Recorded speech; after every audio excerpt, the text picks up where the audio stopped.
Have you ever felt like you're trapped in a conversation that goes nowhere? Like no matter what you say, it gets twisted, turned against you, or simply ignored. You're not imagining it. Some people don't communicate to understand. They communicate to control. And here's the truth most people never realize. Arguing with someone who doesn't play by the rules of genuine human connection is like playing chess with someone who's secretly playing checkers. The game looks similar, but the rules are completely different. And you'll exhaust yourself trying to win a game that was rigged from the start. There's a powerful principle from depth psychology that changes everything. What you resist persists. The more you fight against certain patterns of behavior, the stronger they become. Not because you're weak, but because resistance itself becomes the fuel that feeds the fire. Imagine standing in front of a mirror that's designed to distort. No matter how much you try to explain to that mirror that it's showing the wrong reflection, it will continue distorting. Because that's what it was designed to do. The question isn't how to fix the mirror. The question is, why are you still standing in front of it? Today, we're going to explore something revolutionary.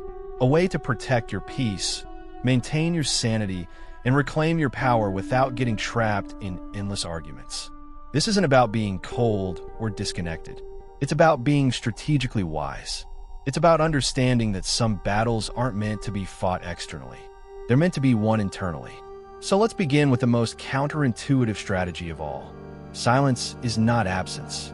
Silence is presence. When you choose silence in the face of manipulation, you're not running away. You're refusing to participate in a performance that was designed to drain you. Think about what happens during a typical argument with a highly manipulative person. You present facts. They twist them. You express feelings. They invalidate them. You seek understanding. They create confusion. It's an endless loop, and the only way to break the loop is to stop feeding it. Here's what most people don't understand. These interactions aren't about communication. They're about energy extraction. Every time you engage, explain, or defend yourself, you're handing over your vital energy. And the moment you stop, that entire system collapses. But silence alone isn't enough.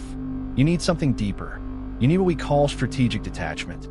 Imagine a gray rock sitting in a garden. It doesn't react to the weather. It doesn't change color when the sun shines or when rain falls.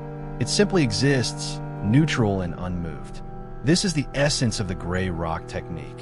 When you become emotionally neutral, you stop being interesting to those who feed on drama. Your responses become simple, brief, and completely devoid of emotional hooks. Okay, I see. That's your perspective. No defending, no explaining, no justifying. At first, this will feel unnatural. You might feel like you're being rude or cold, but you're not. You're simply refusing to play a game that has no winners, only participants who lose their peace. Here's what happens next. They escalate. They push harder. They try new tactics. This is actually a good sign. It means your strategy is working. They're losing their grip, and they're trying desperately to regain control. If you stay steady, if you remain that unmovable gray rock, the storm eventually passes. But there's an even deeper level of protection available to you. It's called emotional firewalling. A firewall in technology prevents unauthorized access to your system. An emotional firewall does the same thing for your inner world. It creates a boundary between your authentic self and those who have proven they can't be trusted with it. This doesn't mean you become fake or dishonest. It means you become selective, highly selective. You share your dreams, fears, hopes, and vulnerabilities only with people who have earned that level of access through consistent, demonstrated respect and genuine care. With manipulative individuals, you maintain a pleasant surface while keeping your depths protected. They see a version of you that's polite, functional, and cooperative on necessary matters. But they never touch your soul. They never reach the sacred parts of who you are. This is crucial. Your emotional world is not public property. Your inner life is a privilege to witness, not a right to demand. There's a deeply ingrained belief in our culture that confrontation leads to resolution. That if you just express yourself clearly enough, firmly enough, honestly enough, people will finally understand and change their behavior. This belief is dangerous when dealing with individuals who lack genuine empathy. Because confrontation doesn't create insight in those who are psychologically incapable of self-reflection. It creates opportunity. Opportunity to twist your words, to play victim, to recruit others to their narrative. Every time you call out manipulative behavior directly, you hand them ammunition. They use your honesty against you. They use your vulnerability as a weapon. They rewrite the story until you start questioning your own sanity. So here's the alternative. Stop explaining yourself to people who are committed to misunderstanding you. Stop defending your reality to those who profit from your confusion. Stop seeking validation from sources that are fundamentally invalidating. Your reality doesn't need external confirmation to be true. What you experienced, you experienced. Your feelings are valid simply because you feel them. No amount of gaslighting can change the truth of your lived experience. Now, here's where many people make a critical mistake. They try to heal in isolation. They try to maintain their sanity alone. This is nearly impossible. You need witnesses. Not just any witnesses, but people who actually understand what you're dealing with. People who don't minimize your experience with phrases like, just ignore them, or they probably don't mean it that way. Professional therapists who specialize in these dynamics can be invaluable. Support groups, whether online or in person, provide validation that you're not crazy, you're not alone, and what you're experiencing has a name and a pattern. These safe spaces become your sanctuary, the place where you can speak freely without measuring every word, where you can express frustration without being told you're overreacting, where you can process the grief of realizing that someone you cared about is fundamentally unable to meet you in genuine relationship. Guard these spaces carefully. Not everyone deserves access to your healing journey. Some people, even well-meaning ones, will inadvertently undermine your progress because they simply don't understand the depth and complexity of what you're navigating. Here's a painful reality. Manipulative people rarely work alone. They recruit others, often unconsciously, to carry out their agenda. These recruited individuals are sometimes called flying monkeys, and they can cause as much damage as the original source of manipulation. These might be family members who insist you're being too harsh, friends who think you should just forgive and move on, colleagues who don't see the private behavior you experience. These people become unwitting agents in a broader system of control. The strategy here is firm boundaries with compassion. You don't need to convince them. You don't need to prove your case. A simple, calm statement like, "I see it differently," followed by silence is often enough. Some of these individuals will eventually see the truth. Others never will. Your job isn't to convert them. Your job is to protect your peace regardless of who believes you. Perhaps the most powerful psychological shift you can make is radical acceptance. This doesn't mean you approve of manipulative behavior. It doesn't mean you become passive or resigned. Radical acceptance means you fully acknowledge at the deepest level that some people will not change. Not because they can't be loved enough, not because you didn't try hard enough, but because their entire psychological structure is built around avoiding the very self-reflection that would make change possible. When you truly accept this, something profound happens. You stop wasting energy on the impossible. You stop beating yourself up for failing to achieve something that was never achievable. You stop asking why and start asking what now. This acceptance creates space. Space for grief, yes. The grief of letting go of who you hoped they would become. But also space for something new. Space for relationships that actually nourish you. Space for peace. Space for yourself. Even when physical distance isn't possible.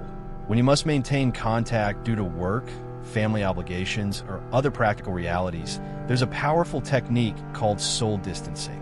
This means your body might be present, but your soul, your deepest self, remains untouchable.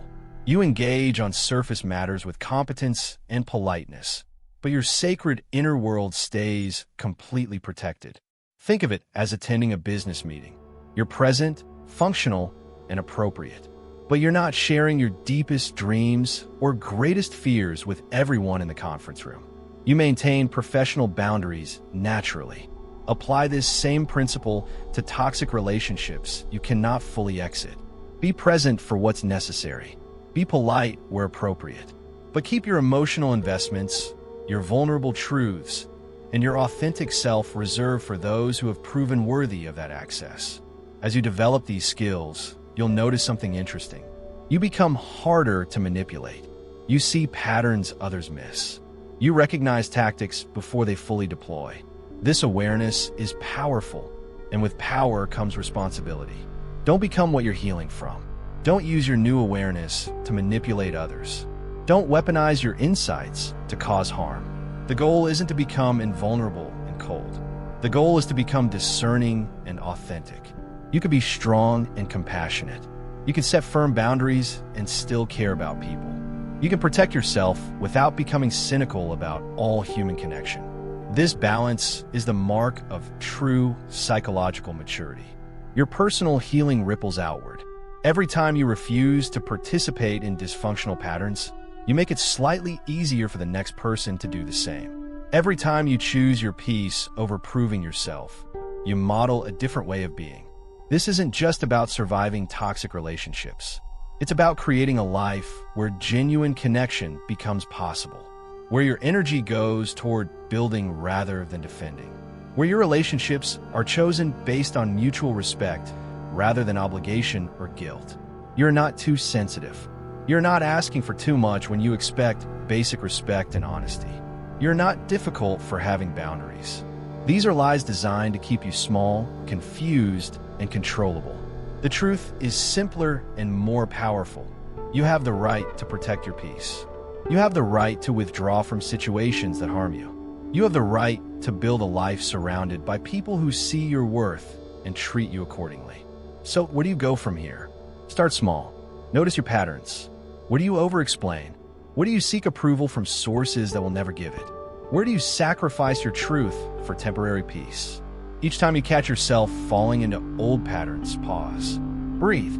Choose differently. It won't be perfect. You'll slip sometimes. That's not failure. That's learning. Build your support system intentionally. Seek out people who understand. Find professional help if you need it. Join communities where your reality is validated and your growth is supported. Practice gray rock. Practice firewalling. Practice soul distancing. These aren't one-time decisions, but ongoing practices. Each interaction is an opportunity to choose yourself, to choose your peace, to choose your truth. And remember this, the moment you stop playing their game, the game ends. You don't have to win the argument to win your life. Peace isn't something you earn from difficult people. It's something you choose within yourself. Your sensitivity was never your weakness. It was your early warning system telling you something was wrong. Your desire for genuine connection was never naive. It was your soul recognizing its true needs. Your standards were never too high. They were exactly right for the life you're meant to live. The journey from confusion to clarity is not easy, but it is worth it. Because on the other side of this awakening is a version of you that no longer needs permission to exist fully. A version that knows its worth is not up for debate. A version that walks away from what diminishes it and walks toward what honors it. This is your invitation, not to become hard or closed, but to become wisely open. Not to stop caring, but to care strategically. Not to give up on connection, but to reserve your deepest connection for those who have truly earned it. Your peace is waiting. It's been waiting for you to stop seeking it in places it could never be found and to recognize that it lies within you. Protected by your choices, strengthened by your boundaries, sustained by your commitment to your own truth. The storm will rage around you. Let it. You are the gray rock, unmoved, unshaken, free.